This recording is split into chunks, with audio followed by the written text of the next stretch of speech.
Hello and welcome everyone to today's presentation. We are going to be talking about power and privilege today. My name is Jess Boudry and I am the Sheboygan Falls School District Middle School Principal. Just wanted to give you a little bit of background about me. I have been a Universal Design for Learning and Social Emotional Learning instructional coach in the School District of Sheboygan Falls and have had many opportunities to work with the staff at all three levels, the elementary, the middle, and the high school levels. And I've also been here as a fifth grade teacher for 6 years. So I've had an opportunity to work with a lot of the students, and also I've had a lot of opportunities to work with staff members in a different setting. And it's been very, very exciting to step into this role as the middle school principal, and I'm very, very grateful for it. One of the things that drew me here specifically is because of what we do in this district, and we're that community that's inspiring each other to be our best selves. Students, staff, community, families. Our mission is really to support everyone within the school, but also outside of school. So I'm very grateful to be a part of this district, and I think that today's presentation about power and privilege is really going to demonstrate what we do in this building to combat that power and privilege and that culturally oppressive mindset. So today what we're going to do is we're going to specifically be learning about what does power and privilege look like in a school setting, and then how can we create a sense of belonging and inclusiveness that mitigate that idea of oppressiveness for all of our students. So we're going to specifically look at power and privilege, building belonging, what does that look like for us, talking about how we make sure we include everyone's voice and make sure that, again, we're minimizing that oppressive culture and those steps that we take in order to make sure that we have an environment that fosters collaboration and inclusivity. So I want you to think about how you like to be recognized. This is something that I always felt a little bit uncomfortable with, that I didn't always want to be the center of attention. Weird, right? My students would always say, but you talk to us all day long, or you're going to be a principal. And I was like, you are correct. That does not mean that I always liked to be, I guess, recognized in those moments for doing great things. And I'd like to say I have a great work ethic, but I also didn't love that being called out in front of everyone. So when you think about how you like to be recognized, is it a big shout out in front of everybody? Were they small recognition gifts? Were they one-on-one conversations or an email or a note? How do you like to be recognized, and why do you like to be recognized that way? Mine was always an email or a note. I always felt like that was very appreciative. It didn't feel like I was being called out in front of everyone, but it was just a nice little like, oh, hey, somebody saw it, and it felt good.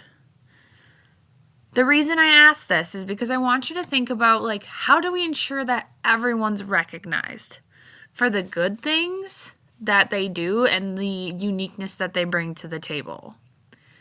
I'm thinking about staff, but I'm also thinking about students. And I'm thinking about our families and our community members. And I'm thinking about everybody that walks through our doors. How do we make sure that when they come in, they are recognized and welcomed for who they are, not just who we think they are? So that's something we're going to discuss a little bit today in our power versus privilege conversation. So power itself, when we talk about this, power itself is that ability to make decisions and influences that impacts others. So being able to do certain things. While as privilege is that idea of people, certain social groups having benefits or advantages that associate them with that certain social group. So Duckworth over here includes this beautiful image of a wheel of power and privilege. And within the inside here, we have the word power, and power specifically, again, going back to that, you have the ability to make decisions and influence that impact others. The closer these descriptions are based on these categories on the outside, the more power you have. So when you're a white citizen that has post-secondary education, that's a heterosexual that owns property, is rich, English, the more power you have. Whereas you get to this outer edge, if you're homeless or poor, or you're monolingual that's not English, that you have an elementary education, or you have a significant disability, all of those things, they put you in that marginalized category or social group, and we have less power on the outside here. This is that demonstration of power versus privilege, right? So the more power you have, or the closest you are to the power, the more privilege you have. The further away you are, the further privilege you have. Now, the idea is that we need to recognize this. And as unfortunate as it is to say, it is a problem in our society. And it is something that many overlook, and that we want to make sure here at Sheboygan Falls that we don't, and that we can address it and be aware of it, and also be an ally for those students who are marginalized and who do feel like they fall on this outer edge of power and privilege.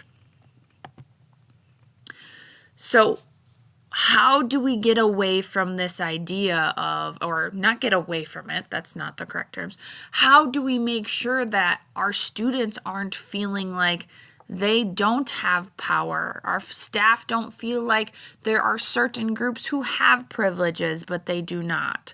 How do we get away from that? The first idea is we're going to build some belonging, and a sense of belonging. Research shows that building that belonging for our students and our staff matters. And I can give you firsthand experiences of when that's been very, very true. The first way we do this here at Sheboygan Falls is through Universal Design for Learning. CAST is the company that designed or came up with this idea of Universal Design for Learning. It had its roots in architecture, where when they were designing buildings, they were thinking about designing for all to be able to access. So if you needed a ramp, or if you wanted stairs, compared to just doors that are maybe in an area where you can't access for a vehicle and it's a long walk, or whatever it is, building that area so everyone can access. This turned into this idea of designing learning for all to be able to access.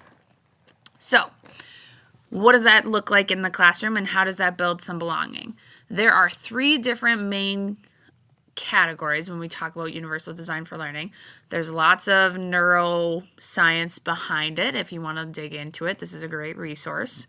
But the goal of UDL is learner agency, meaning students have an opportunity to choose a learning path that makes sense for them, that works for them, and that makes learning possible. So we design for multiple means of engagement. Engagement, we know that when students are engaged, and staff are engaged, and families are engaged, there are increased outcomes, successful outcomes. When we design for multiple means of representation, we get them engaged, we get them interested in what we're learning, then we give them a variety of how they can learn about it and what that representation looks like. Is it videos? Is it readings? Is it hands-on experiences? Is it partner work? Is it research? All of those pieces work together. We also have designing multiple means of action and expression. So how are they showing you? Are they writing an essay? Are they telling you verbally? Did they create a project? Did they create a model? Are they able to express it in a way that makes sense for them and that they can tackle appropriately? That is something our district has dove into headfirst, and that really helps students feel like they're learning and their way of learning matters. And it opens up the doors for all students to come as they are. The second way we do this is through restorative practices. This is something that we use to make sure that we build relationships with students and staff. We repair where necessary. So if a relationship is broken based on a conversation or a situation or whatever it is, an action of sorts, we are able to use the restorative process to build the relationship, repair the relationship, amend it, and repeat. And keep going through that cycle. Some of these questions, again, great resource. All staff have these as a card for their badge. When things go wrong, instead of saying, you know better, we're saying, what happened? What are you thinking about at that time? Like, what was going on? Tell me what was happening. You find out a lot more about students and staff when you dig deep into that meeting. Behavior is always a reaction to some deeper meaning. So this is another way that we're going to create that sense of belonging and showing students and staff that it's okay to make mistakes as long as we're learning for them. And I care about you when you come here, and I care about what's happening to you and not just how you're reacting. I care about it all. And the third and final way is being just culturally responsive to everything that's happening in our teaching practices, in our schools. And there are 4 different ways we do this. So our schools specifically is going to be culturally responsive, meaning we are mindful of those cultural differences and diversity within our school, and we're being responsive to it. We're acknowledging it. We're learning when we don't know, and we're making sure that we're not falling into those stereotypical habits or the microaggressions that may come out. So we have culturally responsive leadership. We're constantly learning, but as an administrator, that's my goal, and our administrative team's goal is to make sure we have the best understanding possible so we can guide our culturally responsive educators in building that culturally responsive pedagogy. So these are all big ways we can help build belonging in our schools. This leads to us being able to make sure all students have a voice, all staff have a voice in our educational community. When we build belonging, we are allowing our students and our staff to come in as they are and not feel like it's an unsafe place to go or it's a place that they don't feel supported in. We're going to see increased attendance. We're going to be able to retain teachers longer, and we're going to be able to build a community that says you want to come here and you want to get your education at Sheboygan Falls. So some of the things that we already do and that we continue to do is we have classroom norms. All students take part in creating their own classroom norms and their community expectations so that when they are there, they've come up with those and they've agreed to be a part of that community and follow those rules. We also have grade level mentors. So grade 6 students will have grade 8 mentors. So 8th graders will get paired up with 6th graders, and they have opportunities bi-monthly to learn from them and work with them and get to know those upperclassmen and lowerclassmen and build community. Same thing with 5th grade students and 7th grade students. 7th graders are mentors to our 5th grade students, and they have that opportunity to build some of those relationships. This is key in tying our school together, and then those relationships last when they move on to the high school, and that really helps build that community. We also have some opportunities for school-wide celebrations. So we have our student staff games, volleyball, basketball, dodgeball. My competitiveness always comes out prime time here, which I love. And it helps really build that camaraderie with our students, but also allows them to be themselves and shine in those areas. We have our end of the year carnival, our family moving night, which brings in families, and we have a community service project that we do school-wide. Each grade level, each class, depending on how they wanted to do it, gets a chance to share their appreciation for our community and help give back to our community. And this kind of shows those different social groups that we have. We give them chances to share maybe a charity that they want to donate to, and students get a chance to really share what they're passionate about. And the final, maybe what I believe is like one of the most important pieces, is also their school leadership opportunities.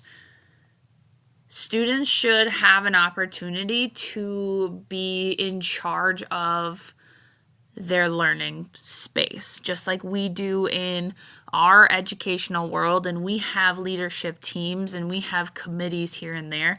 This is the same thing that we have for our students. So we have our student council. We have a club day where all students get to go to that certain club with their specific teacher that they've signed up for and want to express. We have sports, we have the musical, we have our morning news crew. We also have our inclusive ambassadors, which are students that have signed up to be mentors for our students who don't always get to be included in maybe some of the other physical activities based on either intellectual or physical disabilities. We have our inclusive ambassador students that come in and they partner up with our students to really allow them to have the same experience, but in a safe environment for them. So these are all ways our students can share what they like, what they're interested in, but also how they feel our schools should be and what's important to them. So with that in mind, our goal as staff is to make sure we're minimizing that oppressive culture. Same with our administrative team. We don't ever want anyone coming into our school and feeling like they are targeted or that they are feeling oppressed in any way. Over here we have from our Wisconsin Department of Public Instruction. This is the Equitable Multi-Level Systems of Support. We call it a MARBLE, but the goal of this is for continuous improvement. So this is that framework that really focuses on what are our multi-level systems of support to make sure that we are addressing students' needs in all categories, regardless of socioeconomic status, regardless of race, ethnicity, location, does not matter. So when we look at this is our ultimate goal. Equity is at the center of it. And we are collaborating. We have high quality instruction and we use a strategic use of data. We use our PLCs to make sure that we are data driven. We're looking at forward test scores to analyze where do our students with special needs fall? Where do our students of different ethnic backgrounds fall in our test scores, and are they receiving the same opportunities that all other students are, and are we making sure that they have equitable opportunities within our school community? So how we continue to work towards this and being very consistent in this, we're going to make sure we're staying informed first and foremost. So we need professional development. We're going to continue to do learning around this idea and continue our continuous improvement as educators, as administrators, and work towards gaining more knowledge. The more we know, the better we can be. We're going to use our data. We're going to use our forward data. We're going to use our Ames Web testing scores. We're going to use Panorama to look at social emotional learning scores through our SEL survey. We're going to look at all that data to make educated decisions about what we're providing and how we're providing it to ensure that we are not oppressing any social group. Our EMLSS project, like I said, we're working towards equity every day. We have our student support teams that are working to create tiered levels of supports and making sure that we have interventions in place, both academically and behaviorally. And then again, we're partnering with CESA 7 for our restorative practices learning. We're going to continue that in the years to come to make sure that we are building those relationships with students and repairing them and mending them, and then making sure that we're coming back to them and constantly building them with our students. So ultimately, power and privilege is an issue. It's an issue in our world, and it's something that we can work together to mitigate in our school community. We got to build belonging. We got to make sure that we're continuing with our UDL and SEL instruction, giving students a chance to have a voice, our staff to have a voice when they are in those leadership opportunities, when we are building community with each other in our school celebrations, and that we're really minimizing that oppressive culture through our continued learning, through our community outreach in our community service programs, through all of the things that we do to make sure that inclusion is a focus, equity is a focus, and diversity is a focus, that we welcome and we celebrate when students and staff and community members come to Sheboygan Falls School District. So, hopefully, today you felt like you have a better understanding of power and privilege, and you feel like you have a better understanding of how we here at Sheboygan Falls Middle School are going to commit to minimizing an oppressive culture and celebrating the diversity of everyone that walks through our doors. If you would like, there are many resources here. I highly recommend checking them out as a way to start your own deeper understanding of power versus privilege and creating an inclusive environment for our students. Thank you so much for joining us or joining me. I appreciate it, and I wish you all the best. Thank you.